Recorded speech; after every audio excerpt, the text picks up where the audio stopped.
Hello and welcome to FunBikes TV. My name's James and today we're going to be adjusting the chain tension on the GT80 Trail Blazer buggy.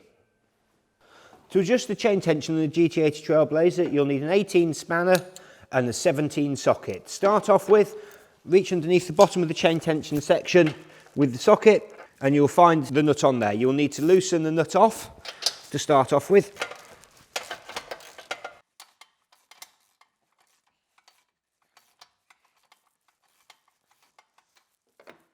This is now loosen that nut down, winding it down on there, allows us to adjust this nut on the top, which will raise or lower the engine, which then sets the tension coming up from the chain. So we're winding the nut down on here with the 18 spanner, or once you've loosened it, if you hold the engine, you can do it with your fingers.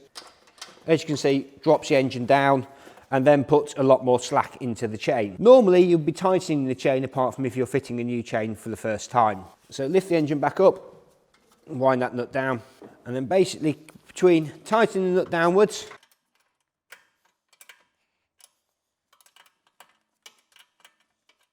and then regularly checking your chain tension. Okay, the chains on these, with it being nice thick chain, need to be relatively thick because the short distance you're going to be moving between the top and bottom sprockets, so it has very little movement in them. Once you've got the chain to the desired tension, as I have now, tighten the bottom locking nut back up.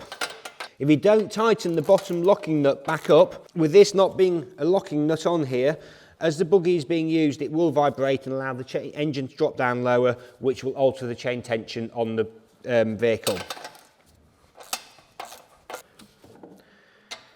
Once you've done the bottom nut, just make sure the top nut is locked down fully.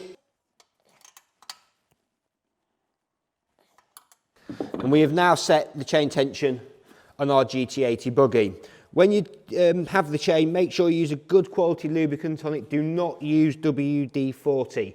It degreases chains, which will cause them to rust and the links to fail on them.